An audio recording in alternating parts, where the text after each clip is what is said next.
Hi everybody, I'm Jamie and this is my first applied assignment. Today we're going to go through my introductions, pre-work, evidence, new learning, and inquiry. So for this applied assignment, I am doing the curricular review and evaluation for the California Preschool Curriculum Framework.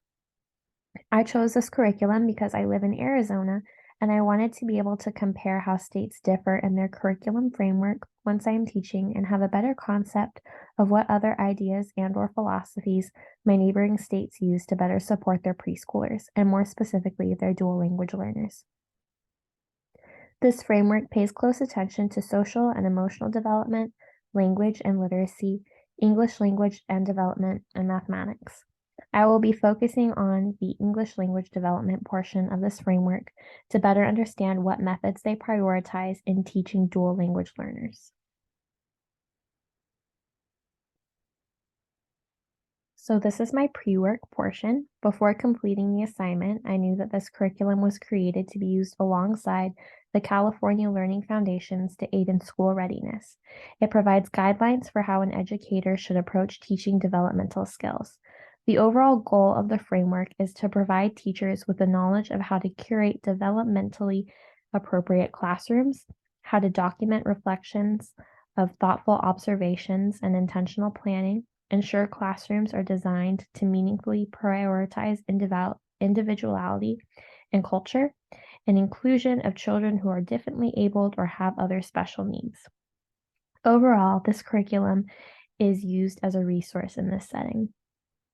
I already knew that the amount of DLLs in the classroom is on a steady incline, which demands that state frameworks and curricula establish both valid and reliable instruments to better assess and screen early childhood development and language. I also know creating transparent relationships with parents to cultivate culturally diverse classrooms using scaffolding, dramatic play, and large group time aids in teaching dual language learners. I hope to learn how to better support the dual language learners within the traditional preschool classroom. These are the three course materials I used. The first one is from week 4, using screenings and assessments with DLLs. This is the Screening Dual Language Learners in Early Head Start and Head Start article. I'm using this reference because it provides its own framework for how dual language learners should be screened and assessed. On pages 4 and 5, it gives a list of different standard requirements for measuring development in DLLs. I'm hoping to use this portion of the resource to gauge what aspects of California preschool curriculum are similar or differ from Head Start, and what improvements could be made to either curricula to better support dual language learners. The second resource I'll be using is from week 2, dual language development. This resource is the challenging common myths about DLLs.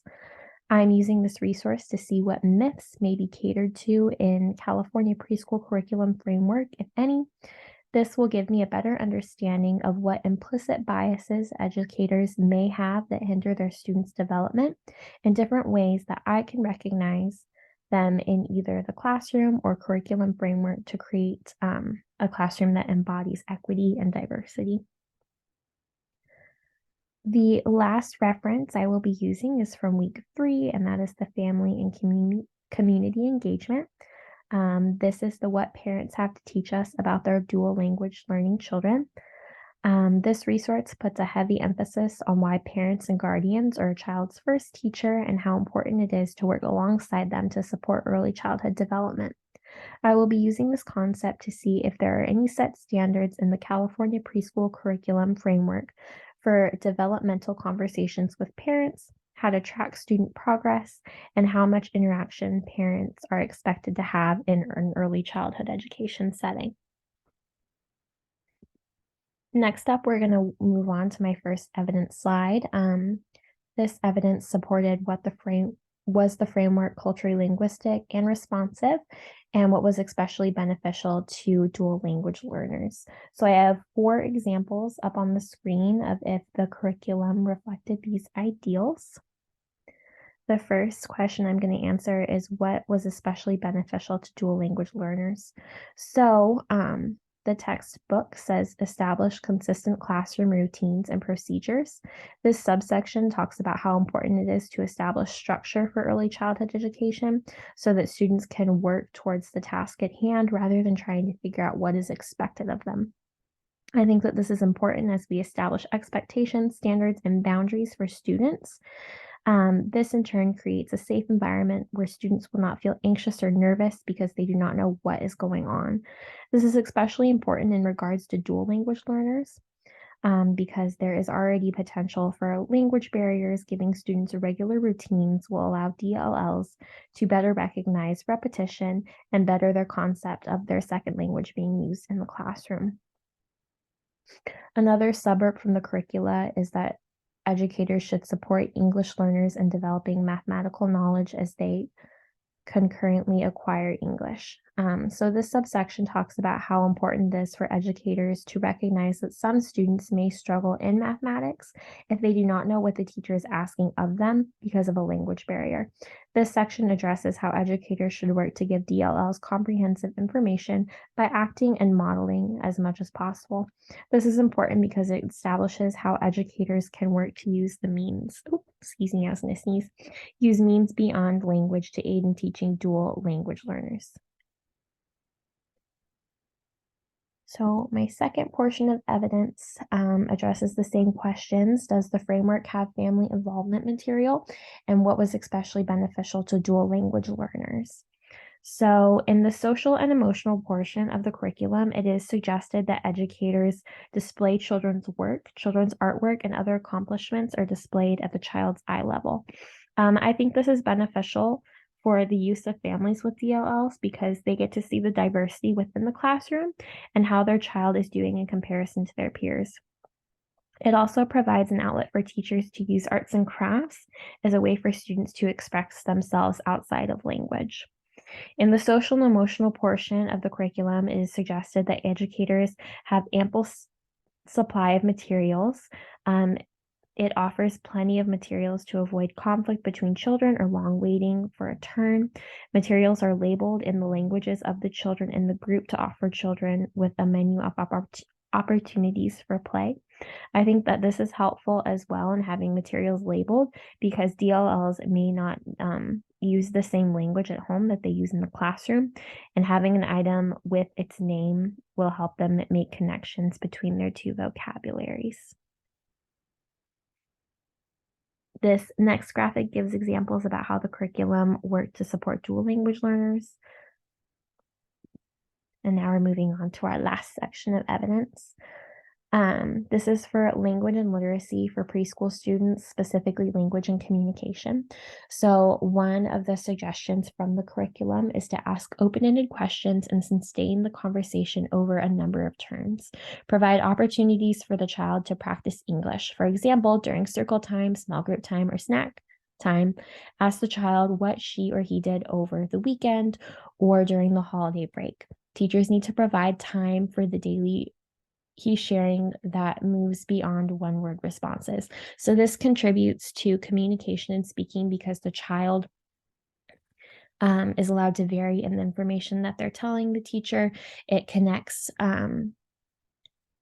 different experiences that maybe have used within the home language and at the school language, and it allows for them to build off of each other's ideas and build some kind of unity within the classroom as well. And I think this did a really great job of meeting all of the subdomains.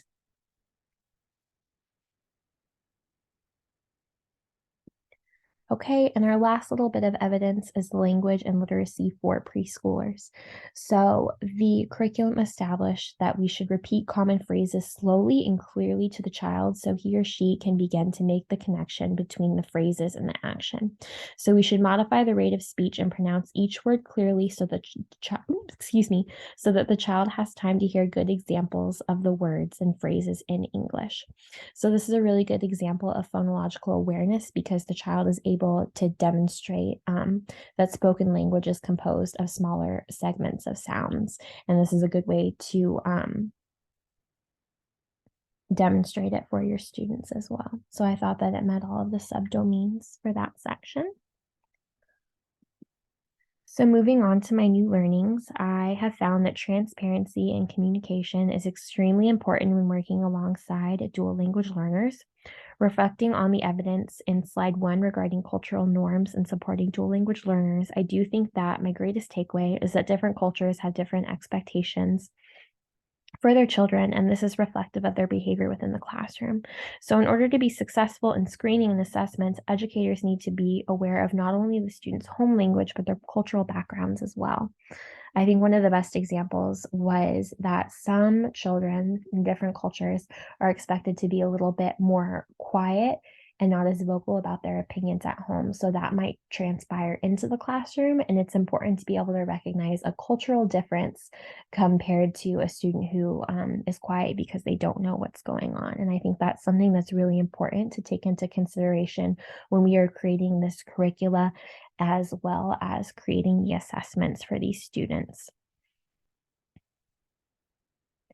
So I will continue to learn more about the expectations and guidance that different curricula frameworks provide for educators. I intend to do this by using my new findings in order to give myself more insight to my second applied assignment. So in week 6, I will be doing an observation, and I am excited to see if there is any correlation between this framework I've learned about in this module about the preschool framework in California and the classroom that I will be observing in. So I think that's a cool opportunity of reflection for me. For inquiry, these are some questions I have after doing the curriculum review and observation. How does curriculum differ from public to charter to private school? I'm really intrigued to how we dictate this. I went ahead and I looked at the California state one, and then in the next 2 weeks, I'll be able to observe an Arizona state school. So I'm just intrigued to see how that will shift depending on where the child is going to school and what type of education they have. So this curriculum was also published in 2010.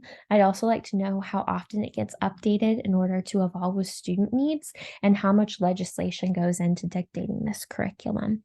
My last question is, how does administration hold educators accountable in regards to maintaining this curriculum? At the beginning of the slides, I stated that I think this is a resource because it doesn't necessarily give exact lesson plans, just more suggestions onto what the teachers can do. So I would like to know how administration is able to keep them accountable to this curricula while they are actually in the classroom. Thanks, guys. That's all I have for you today.